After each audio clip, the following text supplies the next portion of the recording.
Been having a lot of debate lately in my clinical room about smacking kids. And so I thought it would be a good topic to just cover a little bit about what the research shows and the real reasons why parents smack kids. Well, I guess what the research tells us is that kids who are not smacked are better behaved and are more intelligent. And that there's really two main reasons that parents smack kids. One is that parents lose their temper, and the other is that some parents believe kids should be punished or experience pain in order to learn what they shouldn't do. So when parents lose their temper, it could just be a little, and for some of us, it could be a lot. But when this happens, it's a sign that your temper has gotten the better of you, and that I would like to say that for most parents that strike their kids, it's because they've lost control. And when we lose control, we can't parent mindfully.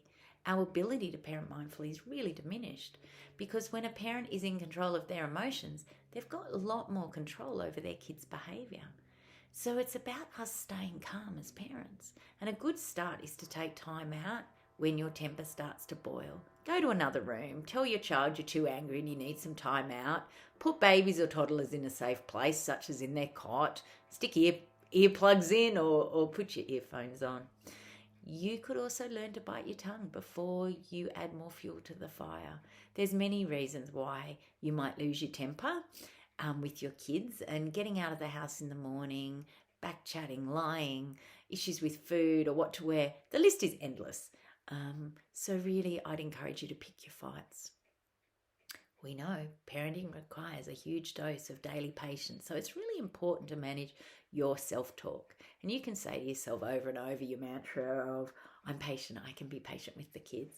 Your stress level can also fire up your temper, and this is when, we often are more vulnerable to lose it. So take time to relax and make the changes to your life to create a balance. And remember to not parent based on your mood, because it can really send inconsistent messages to kids, making it really difficult for them to know the boundaries. The belief that kids should be punished to learn or should feel pain to learn, for some parents actually comes from their own parenting experience. And when parents hold this belief, they may not have a problem with losing their temper normally, and may not necessarily be hijacked by their emotions, because sometimes they're quite logical. However, smacking a child is illogical. If a child is smacked by their parent, they learn that it's okay to be aggressive and to be a bully. And essentially, as long as you're bigger than the person who's annoying you, it's okay to hit. It's okay to hit when you're angry. Or they learn that not to get caught and to try an alternative route to get what they want.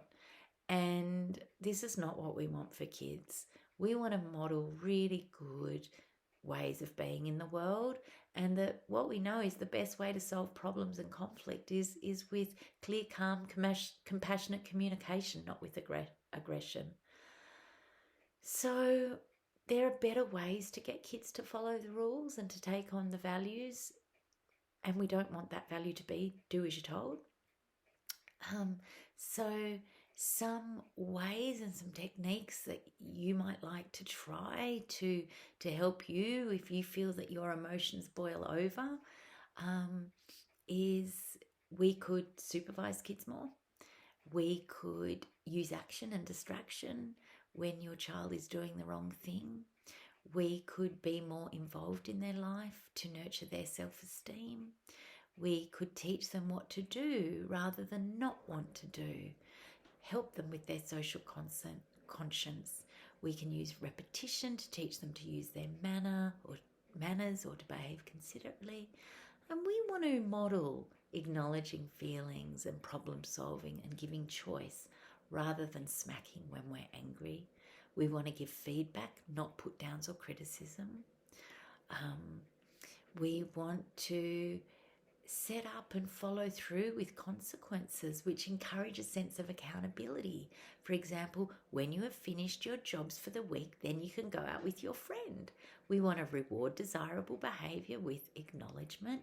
Great job for working so hard, or you've worked so hard to get those results. Well done. We want to have realistic and fair expectations.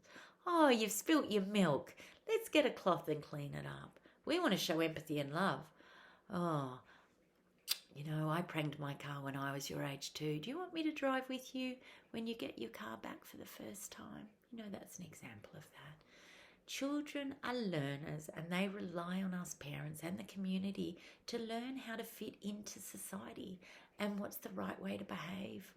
We want them to learn to be great communicators. We want them to learn to have great emotional literacy and regulation rather than being aggressive and reactive. Children don't learn anything to help them fit into society or to be the best versions of themselves when they're smacked. I hope this has given you a little bit of food for thought, and I hope you feel a lovely resolve of changing how you behave if you're one of those parents who has relied on smacking, and know that there's lots of resources out there to give you some other ways of doing it. Take care.